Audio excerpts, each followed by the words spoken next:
হচ্ছে বশিষ্ঠমুনি আশ্রম। তো বশিষ্ঠমুনি আশ্রমে আমরা এই মুহূর্তে এসে পৌঁছালাম।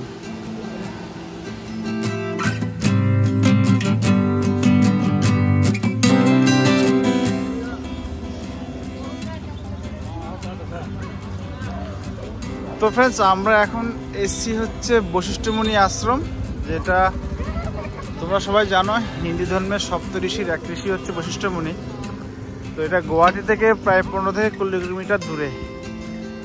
আর যারা গুয়াহাটি আসেন না কেন, কামাখ্যা মায়ের পুজো দেওয়ার সাথে সাথে বশিষ্ঠমুনির আশ্রমেও এসে দর্শন করে যায়। কারণ যেহেতু এটা আমাদের হিন্দু ধর্মের সপ্তঋষির এক ঋষি।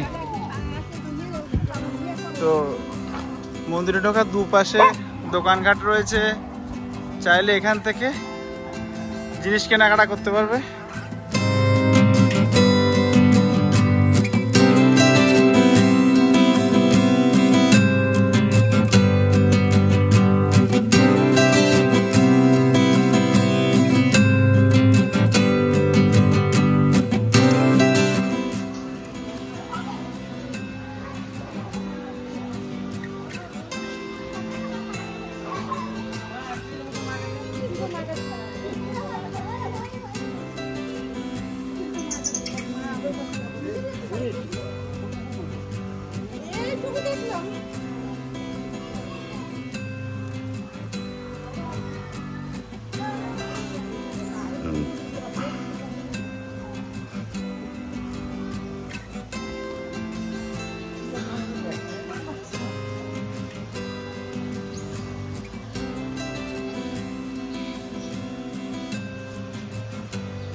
তো এটা হচ্ছে বশিষ্ঠমুনি আশ্রম। তো বশিষ্ঠমুনি আশ্রমে আমরা এই মুহূর্তে এসে পৌঁছালাম।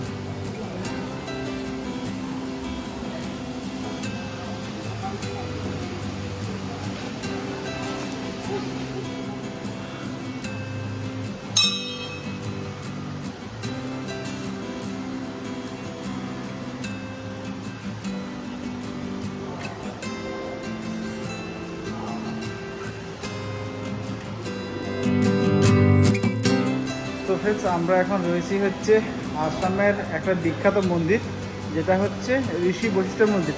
তো তোমরা সবাই জানো ঋষি বশিষ্ঠ হচ্ছে আমাদের হিন্দু ধর্মের সপ্তঋষির এক ঋষি। তো উনি এখানেই তপস্যা, এখানে ধ্যান এই মন্দিরেই করতো। তো স্বয়ং শিবকেও উনি তপস্যা করে সন্তুষ্ট করেছিল। তোমরা সবাই জানো আমাদের যে বেদ আছে, সে বেদ তৈরির পিছনেও কিন্তু ওনার হাত ছিল, বা উনি ওই বেদের মধ্যে একটা বেদেরই অংশ। তো এই হচ্ছে আমাদের সেই হিন্দু ধর্মের এক বিখ্যাত ঋষির মন্দিরে আসার সৌভাগ্য হয়েছে। তার সাথে একটা প্রসাদও নিয়ে এসছে। বাহ, ভালো। অপ্পাটু মুখ খাই তো এই যে আপনাদের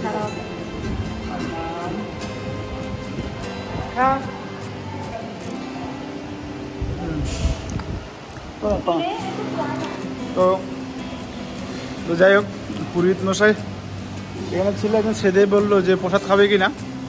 তো একটু প্রসাদও খেলাম।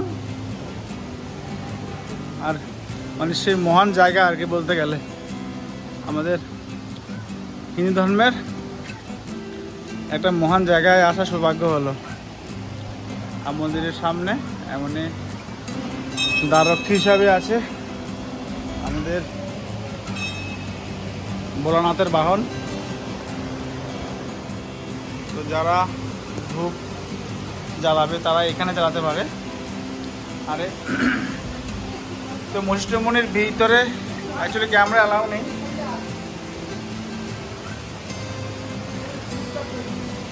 তো বশিষ্ঠমুনির মন্দিরের ভিতরে ক্যামেরা অ্যালাউ নেই। তো ওই গুহাটার নিচে হচ্ছে গঙ্গা। তো একটা গুহা আছে, গুহাটার ভিতরে গঙ্গা আছে আর কি। তো বলছে যে মা গঙ্গা নিচে। পুরো মন্দির জুড়ে বাদরের খেলা। তো মন্দিরের পাশে অসংখ্য লোক, আর তার সাথে একটা ঝর্ণা।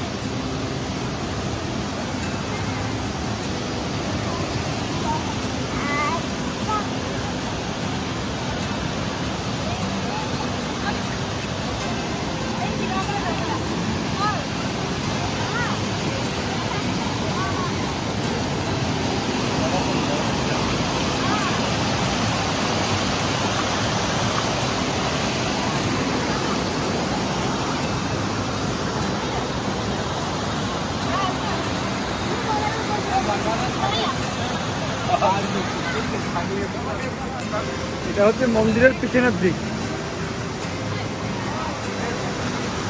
মন্দিরের নিচে ওখানে আর একটা জায়গা আছে।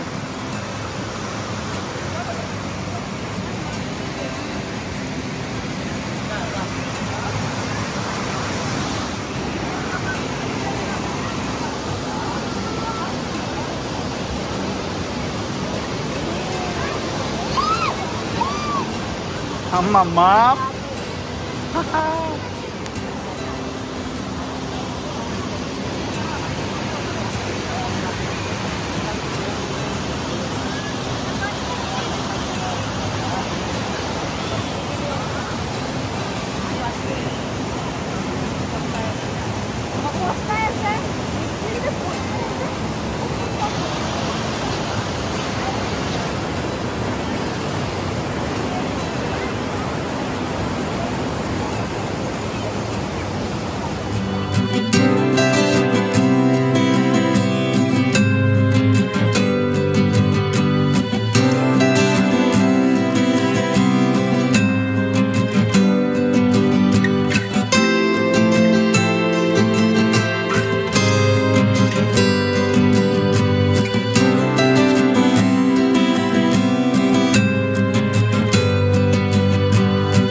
নমস্কার বন্ধুরা, আমি সুমন।